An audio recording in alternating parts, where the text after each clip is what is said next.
nome é Rafael Castro, eu sou médico psiquiatra e esse vídeo é parte de um material complementar produzido para o meu projeto de mestrado, orientado pela professora Cristina Marta Delbem, dentro do programa de mestrado profissional em medicina da Faculdade de Medicina de Ribeirão Preto da USP. Nessa aula, vamos falar sobre síndrome da abstinência alcoólica a partir de um caso clínico. Bom, vamos ao caso clínico. O paciente que a gente vai avaliar é o paciente João. Ele tem 50 anos e é trazido ao pronto-socorro por serviço de remoção após briga e fratura na mão direita. O paciente vive em situação de rua e está alcoolizado. O primeiro contato com etílicos foi aos 16 anos, mas nos últimos 2 anos o paciente relata que está ingerindo em média 3 corotes por dia. Nega o uso de outras substâncias psicoativas. A conduta do plantonista foi de regular o paciente para uma avaliação ortopédica, mas após 5 horas da admissão na urgência, o paciente começou a evoluir com um quadro de tremor ao estender os braços, sudorese facial e vômitos, sem outras alterações ao exame físico. O paciente refere que está se sentindo nervoso. E ao avaliar a orientação do paciente, João se mostra confuso e incerto sobre a data, mas orientado em local e pessoa. Qual vai ser a conduta mais adequada para o manejo desse paciente? Mas, antes de falar sobre a conduta, é necessário saber diagnosticar adequadamente o quadro apresentado pelo paciente. Então, nos próximos slides, eu vou falar sobre os critérios que levam ao diagnóstico de síndrome de abstinência alcoólica e como utilizar uma escala para avaliar a gravidade dessa abstinência, o que vai influenciar diretamente na nossa conduta e no manejo do caso do paciente. Para fazer o diagnóstico de uma síndrome de abstinência alcoólica, o Manual Diagnóstico e Estatístico de Transtornos Mentais, o DSM, traz os seguintes critérios. Temos a cessação ou redução do uso pesado e prolongado do álcool, como um primeiro critério, e o segundo sendo 2 ou mais dos seguintes sintomas que têm que ser desenvolvidos no período de algumas horas a alguns dias depois da cessação ou redução do uso do álcool. Então, temos a hiperatividade autonômica, que pode ser uma sudorese ou uma frequência cardíaca maior do que 100, tremor aumentado nas mãos, insônia, náuseas ou vômitos, alucinações ou ilusões visuais, táteis ou auditivas transitórias, agitação psicomotora, ansiedade ou convulsões tônico-clônicas generalizadas. Considerando então o nosso caso clínico, a gente pode falar que o nosso paciente preenche os critérios. Então, ele preenche o critério A, cessação do uso pesado e prolongado de álcool. Ele ficou abstinente no momento que ele entrou no pronto atendimento. Algumas horas depois, desenvolveu sintomas de abstinência. E ele tem mais do que 2 dos sintomas elencados pelo DSM. Ele apresenta então a sudorese, o tremor, vômitos e ansiedade, preenchendo os 2 critérios e fechando o diagnóstico de uma síndrome de abstinência alcoólica. A síndrome de abstinência alcoólica possui diferentes níveis de gravidade e esses níveis possuem diferentes formas de abordagem. Por isso, é necessário que a avaliação do quadro seja feita de uma forma objetiva e sequenciada, o que justifica o uso de uma escala ou um instrumento padronizado para avaliação da gravidade e da evolução dos sintomas. A escala mais comumente utilizada é a CIWA, Clinical Institute Withdrawal Assessment Revised. É uma escala traduzida e validada no Brasil, composta por 10 itens de fácil e rápida aplicação, alguns itens de observação, outros itens de questionamentos a serem feitos para o paciente. O score final dessa escala vai dizer para a gente a gravidade dessa síndrome de abstinência alcoólica, em leve, moderada a grave. Nos próximos slides, eu vou mostrar para vocês os itens dessa escala e onde o nosso paciente do caso clínico pontua. Antes de passarmos item por item da escala e ver onde que o nosso paciente do caso clínico pontua, é importante destacar que o modelo que foi colocado aqui no slide, em alguns itens ele pontua 0, 1, 4 e 7. Isso foi feito para simplificar a avaliação. Na escala, quando você vai observar, o 2 e o 3, por exemplo, e o 5 e o 6 são itens de gradação correspondente ao intervalo entre o que está escrito no item 4 e no item 7, por exemplo. Então, você pode pontuar dentro desses itens de 0 a 7. Aqui a gente colocou essa forma mais simplificada para facilitar e ficar de uma maneira mais didática. Estes são os 5 primeiros itens, então, da escala CIWA. Em destaque estão os pontos que o nosso paciente do caso clínico, João, pontua. O primeiro item é: você sente algum mal-estar no estômago, enjoo, tem vomitado? Nós vamos avaliar isso a partir do relato do paciente e, no caso do nosso paciente João, ele referiu vômito. Então, nós vamos ter a pontuação máxima, a pontuação de 7 para ele nesse item. O segundo item é tremor com os braços estendidos e os dedos separados. Na descrição do caso clínico, nós observamos que ele apresentava um tremor moderado com os braços estendidos, então pontuaremos 4 nesse item. A sudorese, vamos observar se o paciente não apresenta sudorese facial ou uma sudorese profusa. No relato do nosso caso clínico estava descrito uma sudorese facial, portanto pontuando 4 nesse item. O item número 4, que o nosso paciente não preencheu, nós vamos perguntar se o nosso paciente tem sentido coceira, sensação de insetos andando no corpo, formigamento ou pinicação, então sensações táteis. E no item 5, sensações auditivas. Você tem ouvido os sons à sua volta, algo perturbador, sem detectar nada por perto? Nosso paciente João também não preenche esse item. Depois, nós vamos avaliar se o nosso paciente apresenta alguma alteração visual. Então, nós vamos perguntar para ele se as luzes têm parecido muito brilhantes, de cores diferentes ou se incomodam os olhos, e vamos elencar a gravidade dessa alteração quando presente. No caso clínico apresentado, o paciente não trouxe essa queixa, então não vai pontuar nesse item. Depois, vamos perguntar para o paciente se ele se sente nervoso, e aí também graduar em níveis de gravidade esse nervosismo, se não acontece, se muito leve, leve, ou se uma ansiedade grave, um estado de pânico, ou um quadro semelhante a um episódio psicótico agudo. No caso do nosso paciente, foi classificado como muito leve, pontuando 1 nesse item. O próximo item, a gente vai perguntar se o paciente sente algo na cabeça, uma tontura, dor ou sensação de apagamento, e também vamos elencar conforme a gravidade quando estiver presente.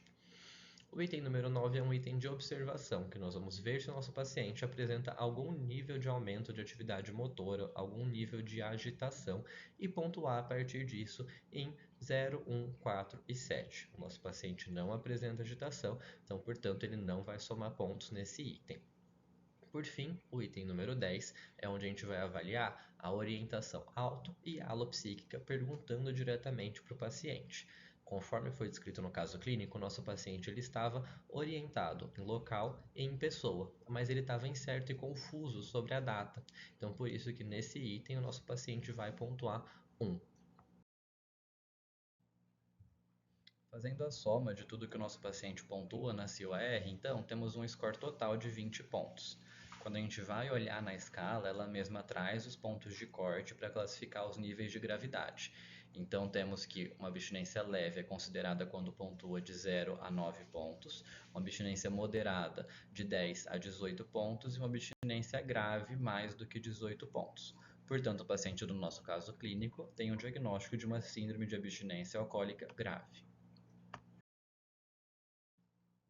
Feito então o diagnóstico de uma síndrome de abstinência alcoólica, o manejo deve ser iniciado imediatamente. Então, a partir de agora, nós vamos falar das condutas não farmacológicas e das condutas farmacológicas que deveriam ser tomadas no caso clínico que a gente usou de exemplo.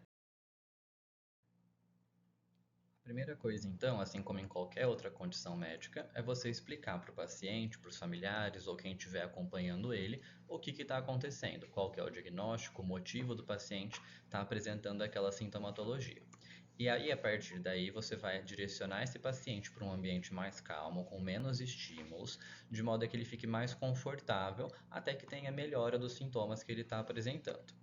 A gente vai hidratar o nosso paciente de maneira adequada. Se o paciente está conseguindo ter uma ingesta por via oral, a gente vai estimular a ingesta hídrica por via oral. Se o paciente está numa abstinência mais grave, está com uma náusea importante, a gente pode fazer essa hidratação, se o paciente estiver desidratado, por via endovenosa. E por fim, é sempre importante você continuar monitorando os sinais vitais desse paciente com uma regularidade, de modo a não perder de vista caso o paciente comece a apresentar alguma alteração de sinais vitais, alguma desautonomia. Depois, é essencial que você colete exames laboratoriais do seu paciente. Você precisa determinar se ele tem alguma infecção associada a um quadro de anemia, como está a função renal e principalmente a função hepática do seu paciente, e também se ele tem alguma alteração de glicemia ou de eletrólitos. Porque se tiver, você vai precisar fazer o manejo junto com o manejo da síndrome de abstinência alcoólica. A vitamina B12 você vai coletar somente se tiver indicada. Em um contexto de emergência, numa unidade de pronto atendimento, esse exame geralmente não vai estar disponível, então você vai encaminhar o seu paciente para uma coleta ambulatorial. Se você estiver em um local que tenha disponibilidade do exame e você veja que no hemograma do seu paciente ele tem uma anemia, ele tem um VCM aumentado, você vai proceder com a coleta de vitamina B12 para conseguir tratar caso o paciente apresente uma deficiência. E aí você vai indicar, no caso do nosso paciente que tem uma síndrome de abstinência grave, o tratamento em regime hospitalar. Você não vai liberar esse paciente para casa, ele vai ter que ser tratado e mantido até melhora dentro de um ambiente hospitalar. Antes então de prosseguir para o manejo farmacológico do quadro de abstinência do nosso paciente, vamos dar uma olhadinha nos exames que foram coletados, porque isso vai influenciar na conduta farmacológica. Então, o nosso paciente veio com um hemograma mostrando uma anemia, com aumento de VCM, uma TGO e TGP um pouco aumentadas, uma glicemia de 108, sódio e potássio dentro da normalidade, bilirrubinas, albumina e tempo de protrombina também dentro do valor de referência e uma vitamina B12 de 105, que é um valor abaixo do limite de referência. Iniciando então o manejo farmacológico do quadro de abstinência alcoólica, a primeira opção de medicação a ser utilizada é o benzodiazepínico. Os dois benzodiazepínicos que têm mais estudos feitos e que são disponíveis é o diazepam e o lorazepam. E dentre essas duas opções, quando utilizar qual deles? Para isso, você vai ter que olhar para a função hepática do seu paciente através da escala de Child-Pugh. Retomando então que o paciente do nosso caso clínico veio com valores de bilirrubinas, de albumina e de tempo de protrombina dentro do valor de normalidade. Considerando ainda que ele não apresentava CIT e nem encefalopatia, a gente vai classificar esse paciente dentro da escala de Child como Child A. E o que isso significa? Pacientes que estão classificados como Child A ou B podem usar o diazepam na hora que a gente vai manejar uma abstinência alcoólica, tá? Quando que a gente não vai poder usar o diazepam? Quando essa classificação for Child C, que indica que o paciente tem uma disfunção hepática mais grave. Nesses casos, é indicado o uso do lorazepam para manejar a abstinência alcoólica. Definido então que vamos utilizar o diazepam para fazer o manejo farmacológico do paciente do nosso caso clínico, como que a gente vai fazer a prescrição dessa medicação? Existem algumas diferenças entre guidelines e entre protocolos. No protocolo do nosso serviço, a gente faz a prescrição de diazepam de hora em hora até que a CIWA, a escala que a gente usa para aplicar, esteja menor do que 10, ou seja, até que o paciente se enquadre numa síndrome de abstinência alcoólica leve. E qual dose que a gente vai usar? A gente vai usar a dose via oral de 10 mg, um comprimido para o paciente. Caso o paciente não consiga ingerir nada por via oral, e seja com uma náusea muito importante ou um quadro confusional que tenha um risco aumentado de broncoaspiração, aí você vai fazer a via endovenosa. Nesse caso, você vai fazer de 5 mg endovenoso lento. Nesses casos que você tem que optar pela via endovenosa, você vai reavaliar o seu paciente de meia em meia hora e não de uma em uma. Lembrando sempre que você nunca vai fazer diazepam via intramuscular. A via intramuscular do diazepam tem uma absorção errática, você aumenta muito o risco de rebaixamento de nível de consciência do seu paciente e ela não deve ser utilizada em nenhuma situação. Além disso, é importante fazer a reposição de tiamina, vitamina B1. Pacientes que têm um etilismo crônico, eles têm deficiência de vitamina B1 e a gente tem que fazer essa reposição ou para evitar que o paciente tenha uma síndrome de Wernicke-Korsakoff ou para tratar a síndrome de Wernicke-Korsakoff. Quando o paciente está numa abstinência grave, com alteração já muito importante dos sintomas, a gente opta por fazer a dose de 500 mg EV de 8 em 8 horas por 3 a 5 dias, dependendo da evolução do quadro do paciente, e depois transicionar para a via oral. E por fim, o ácido fólico, 5 mg via oral uma vez ao dia, também por conta da dificuldade de absorção que os pacientes que são etilistas apresentam. A gente também viu que o paciente no caso clínico tem uma vitamina B12 bastante abaixo do valor de referência, viu? Um valor sérico de 105. E como que a gente vai fazer essa reposição?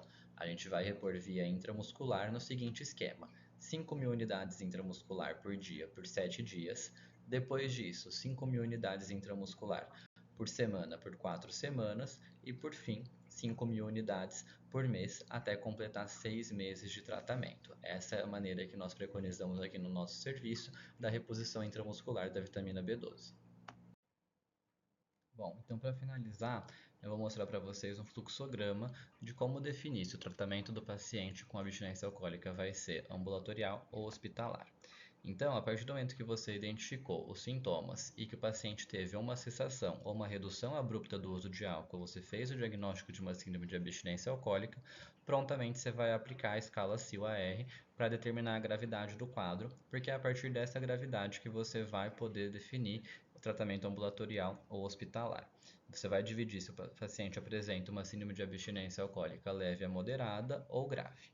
Se o quadro for uma abstinência grave, automaticamente esse tratamento vai ser feito em regime hospitalar.